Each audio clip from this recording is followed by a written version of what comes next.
स्वागत है। आज हम शुरू करने जा रहे हैं केमिस्ट्री क्लास 12 की फर्स्ट चैप्टर है हमारा ठोस अवस्था, जिसको हम इंग्लिश में बोला जाता है सॉलिड स्टेट। तो आज के इस वीडियो में हम देखेंगे चैप्टर फर्स्ट का जो ठोस अवस्था के बारे में कुछ हम इंट्रोडक्शन देखेंगे। आज क्या होता है ठोस, क्या होता है।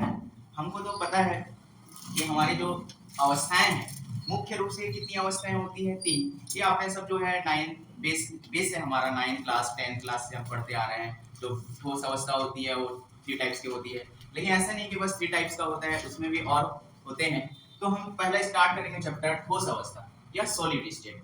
तो इसको जानने से पहले हमको जानना है कि किसकी अवस्था होती है, ठोस अवस्था किसकी होती है, या द्रव अवस्था किसकी होती है, या गैस अवस्था किसकी होती है। तो वो किसकी अवस्था को माना जाता है, उसको बोला जाता है द्रव्य या पदार्थ। जैसे हम लेते हैं द्रव्य, द्रव्य को चाहे हम पदार्थ भी बोल सकते हैं, द्रव्य क्या बोलते हैं, पदार्थ बोले, या इसको इंग्लिश में मैटर भी बोला जाता है। तो इसको ठीक है। तो किसकी अवस्थाएं होती हैं, पदार्थ की अवस्थाएं। पदार्थ को द्रव्य भी बोला जाता है, आपको कंफ्यूजन नहीं होना है, इंग्लिश में उसको मैटर भी बोला जाता है। तो द्रव्य या पदार्थ क्या होती है, जिसका एक द्रव्यमान होता है, जिसका एक द्रव्यमान होता है और एक क्या होता है, आयतन होता है। एक द्रव्यमान होता है और एक आयतन होता है। अब द्रव्यमान और आयतन क्या होता है, मतलब यदि किसी पदार्थ का कुछ वेट है या कुछ भार है, उसको हम क्या बोलते हैं, द्रव्यमान। और आयतन क्या होता है, यदि वह जो पदार्थ या द्रव्य है वो स्थान घेरता है या कुछ जगह वो लेता है, तो उसको हम बोलते हैं आयतन। तो हमारे इस प्रकृति में ऐसी बहुत सारी वस्तुएं या पदार्थ हैं जिनमें द्रव्यमान होता है और आयतन होता है, और ऐसे बहुत सारे पदार्थ भी हैं जिनमें ओनली सपोज द्रव्यमान होता है या आयतन नहीं होता है, या आयतन होता है या द्रव्यमान नहीं होता है, तो उसको हम द्रव्य या पदार्थ नहीं बोलेंगे। द्रव्य या पदार्थ उसी को बोला जाएगा जिसमें द्रव्यमान भी हो और आयतन भी हो, मतलब उस वस्तु का कुछ वेट भी हो और वो क्या होता है, उस स्थान को क्या करता है, घेरता, उसको हम बोलते हैं द्रव्य या पदार्थ। तो समझ में आ गया, द्रव्यमान हुआ, आयतन। उसके बाद हमको देखना है यहाँ पे पदार्थ। पदार्थ की मुख्य अवस्थाएं क्या क्या होती हैं। नेक्स्ट, पदार्थ की मुख्य अवस्थाएं।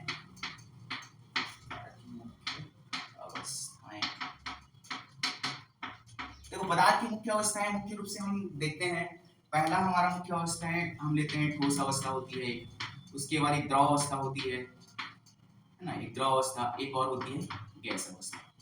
ये मुख्य रूप है। इसके अलावा भी और अवस्थाएं होती हैं, ये द्रव अवस्था हो गया और ये गैस अवस्था। इसके अलावा भी अवस्थाएं होती हैं, जैसे प्लाज्मा अवस्था होता है, प्लाज्मा, एक प्लाज्मा भी एक अवस्था है, किसी पदार्थ की मुख्य अवस्था प्लाज्मा होता है। एक होता है उसको हम बोलते हैं बीईसी। बीईसी मतलब एक साइंटिफिक वैज्ञानिक के नाम पे रखा गया है। बी से होता है बोस, ई से होता है आइंस्टीन और सी से होता है कंडेंसेट। तो ये भी एक अवस्था है। तो हमको अभी तक हमने देखा है, लगभग 10 क्लास में हमने ये 3 अवस्थाओं के बारे में ही पढ़ा है, ठोस, द्रव और गैस। तो प्लाज्मा अवस्था और बीईसी मतलब होता है, इसको फुल फॉर्म इनको रखा गया है बोस, है ना, आइंस्टीन, बोस, आइंस्टीन, कंडेंसेट,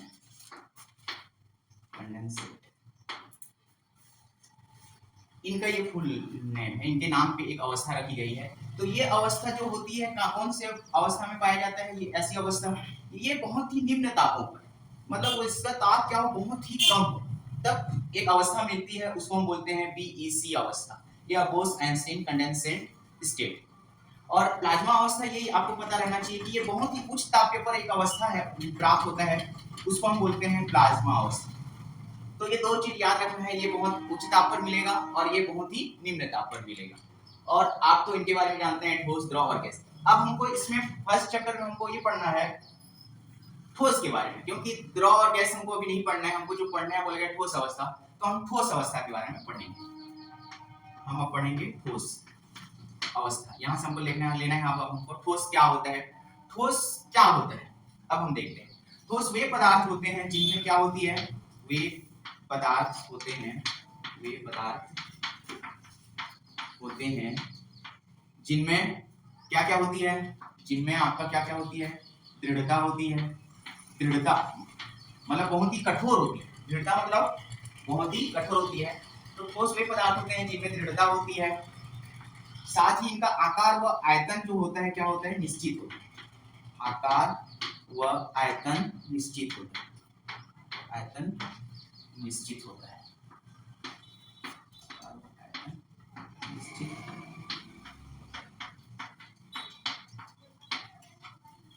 ठोस वे पदार्थ होते हैं जिनमें दृढ़ता होती है और दृढ़ता के कारण ही आकार व आयतन क्या होता है, निश्चित होता है, तो उसको हम बोलते हैं ठोस। देखो ठोस है मतलब वो क्या होगा, बहुत कठोर है, तभी तो उसका आकार और क्या है, आयतन क्या है, एक निश्चित होता है। जैसे हमारे पास एक पेन है, पेन का क्या है, एक आकार निश्चित है और उसका कुछ क्या है, एक वेट है, वो क्या करता है, एक स्थान घेरता है, तो उसी को हम बोलेंगे ठोस अवस्था। अब देखते हैं एक सवाल हम पे पूछा जा सकता है, जैसे कि ये ठोस अवस्था ठोस क्यों होती है, द्रव अवस्था द्रव क्यों होती है, या गैस अवस्था में क्यों होती है, ये हमको जानना है।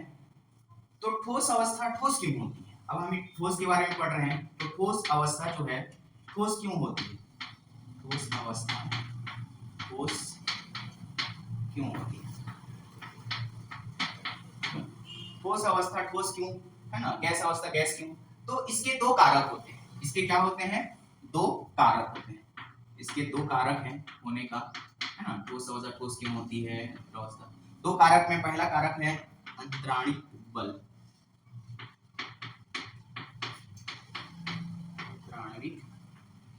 एक बल होता है और एक होता है, दूसरा होता है उष्मीय ऊर्जा, उष्मीय ऊर्जा, उष्मीय ऊर्जा। तो अंतराणिक बल या उष्मीय ऊर्जा क्या होती है, अंतराणिक बल का कहने का मतलब है कि यदि उनमें बल क्या हो, बहुत ही अधिक हो। अंतराणिक बल मतलब उनकी जो, जैसे कोई पदार्थ है, जैसे कोई पदार्थ हमको पता है कि वो बहुत ही कणों या परमाणु या आयनों से मिलकर बना है, तो जितने, जैसे हमारे घरों में यूज होने वाला एक है ना पदार्थ है, जैसे नमक है, नमक कौन कौन से आयनों से मिलकर बना होता है, जैसे सोडियम से और क्लोरीन से मिलकर बना होता है। तो सोडियम और क्लोरीन कितने मान लो इतने आपस में मिलकर बने हुए हैं, तभी तो ये ठोस है, इसको हम और अलग नहीं कर सकते। तो इनके जो बीच लगने वाला जो बल है वो किस प्रकार का है, अंतराणविक बल, मतलब अंतराणविक बल जितना ज्यादा अधिक होगा, जो अवस्था होगी वो ठोस होगा। मान लो कहने का मतलब है कि अंतराणविक बल जैसे बहुत सारे छोटे छोटे कण हैं, छोटे छोटे कण आपस में मिलके रहेंगे, चिपके रहेंगे, इसका मतलब ये है जैसे इस फॉर्म में रहेंगे, तो इसका मतलब ये है कि इनके बीच में जो लगने वाला जो बल है बहुत ही ज्यादा है, तभी तो इन कणों को आपस में वो क्या करेगा, जकड़ करके रखेगा, तभी तो ये दृढ़ होगा और कठोर होगा। तो इसके दो कारक होते हैं, अंतराणिक बल का मान अधिक होगा तो क्या हो जाएगा, ठोस अवस्था में रहेंगे, या अंतराणिक बल का मान कम हो जाएगा तो धीरे धीरे वो क्या हो जाएंगे, इसके कण जो है धीरे धीरे दूर होने लगेंगे, अब दूर दूर होने लगेंगे तो धीरे धीरे एक ऐसा अवस्था मिलेगा जो द्रव अवस्था में कन्वर्ट हो जाएगा, और ज्यादा ही अंतराणिक बल बिल्कुल ही नहीं लग रहा है, बहुत ही कम लग रहा है, लगभग ना के बराबर, तो फिर से इसके अणु जो है और बहुत दूर दूर क्या हो जाते हैं, अलग अलग होने लगते हैं, जिसके कारण हमको कौन सी अवस्था मिलना स्टार्ट हो जाएगा, गैस अवस्था। तो ये चीज याद रखना है, ठोस अवस्था ठोस क्यों होती है, द्रव अवस्था द्रव क्यों होती है, गैस अवस्था गैस क्यों होती है, इसके दो कारक होते हैं, पहला अंतराणविक बल और उष्मीय ऊर्जा। अंतराणविक बल का मान क्या होता है, ठोस अवस्था में अधिक होता है, इसको एरो से मैं लिख दे रहा हूं।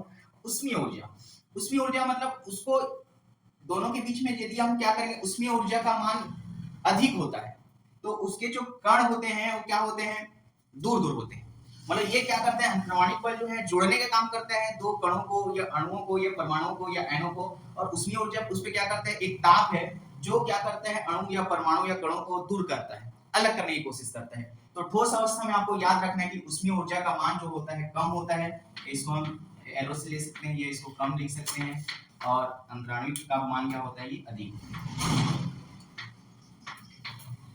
तो इन दोनों से हमको पता चल रहा है कि ठोस अवस्था ठोस क्यों होती है, द्रव अवस्था द्रव क्यों होती है, तो इसके दो कारक याद रखना है, एक अंतराणविक बल और एक उष्मीय ऊर्जा। उसके बाद हमको देखना है ठोस अवस्थाओं के अभिलाक्षणिक गुण। अब हम देखते हैं ठोस अवस्था के सामान्य अभिलक्षण, कुछ गुण होते हैं ठोस अवस्था के अभिलाक्षणिक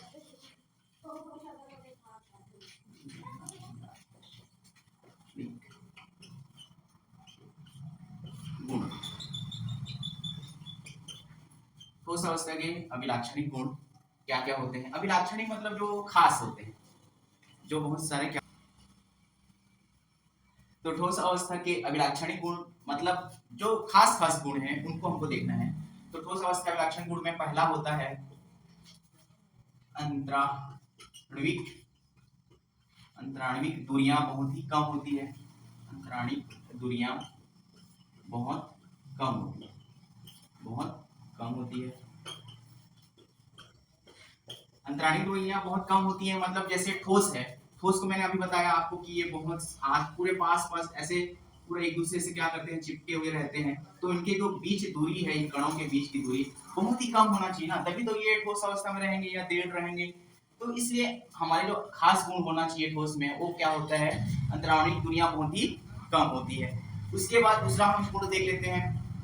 हमने यहाँ भी पढ़ा था अंतराणविक बल क्या होना चाहिए ठोस अवस्था के लिए, अधिक होना चाहिए। तो जो हमको पता है उसी को आपको लिखना है, अंतराणविक बल क्या होता है इसमें, अधिक होता है। अंतराणविक बल क्या होता है, अधिक होता है।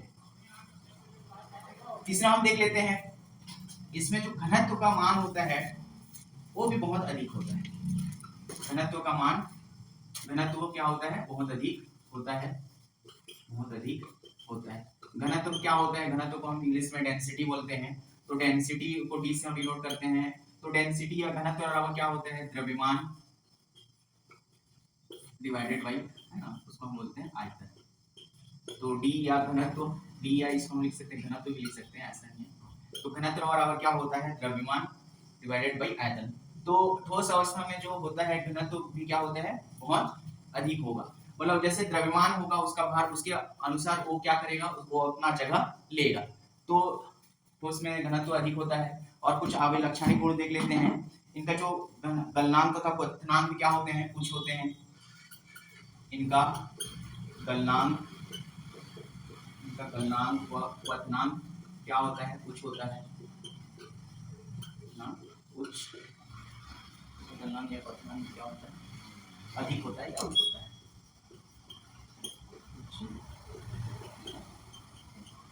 तो ये ठोस अवस्था के कुछ अभिलाक्षणिक गुण हैं।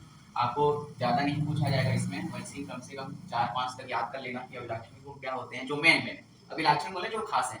ठीक है, अब हम देखते हैं इसके बाद अक्रिस्टलीय ठोस और क्रिस्टलीय ठोस। ये ठोस के प्रकार होते हैं जिनको नाम दिया गया है, एक क्रिस्टलीय ठोस, इनको नाम दिया गया है क्रिस्टलीय ठोस, क्रिस्टलीय ठोस, और एक का नाम दिया गया है अक्रिस्टलीय ठोस, क्रिस्टलीय ठोस। अब हमको देखना है कि क्रिस्टलीय ठोस क्या होते हैं। ऐसे ठोस जिसमें अवयवी कण, अवयवी कण मतलब जो पदार्थ बन रहा है कौन से कणों से बन रहा है। जैसे कोई पदार्थ बन रहा है, हमेशा मैं यही चीज बता रहा हूँ, ठोस अवस्था में जो अणु या कण जो है बहुत नजदीक नजदीक रहेंगे।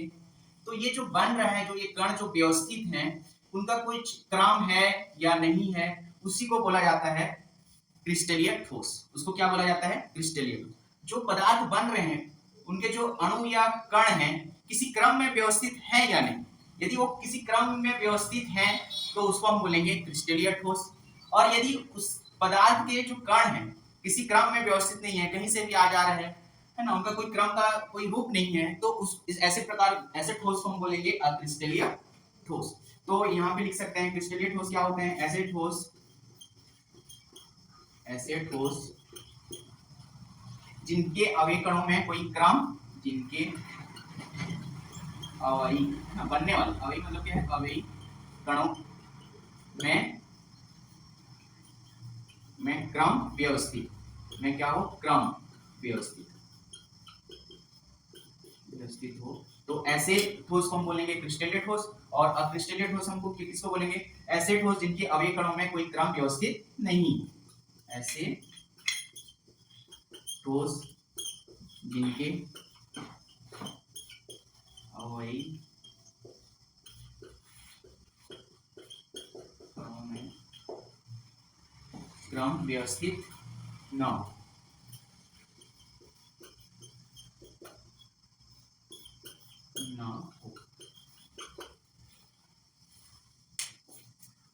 तो ये मेन है क्रिस्टलीय ठोस, अक्रिस्टलीय ठोस पूछा जाता है 1 नंबर का, तो आपको याद करना है।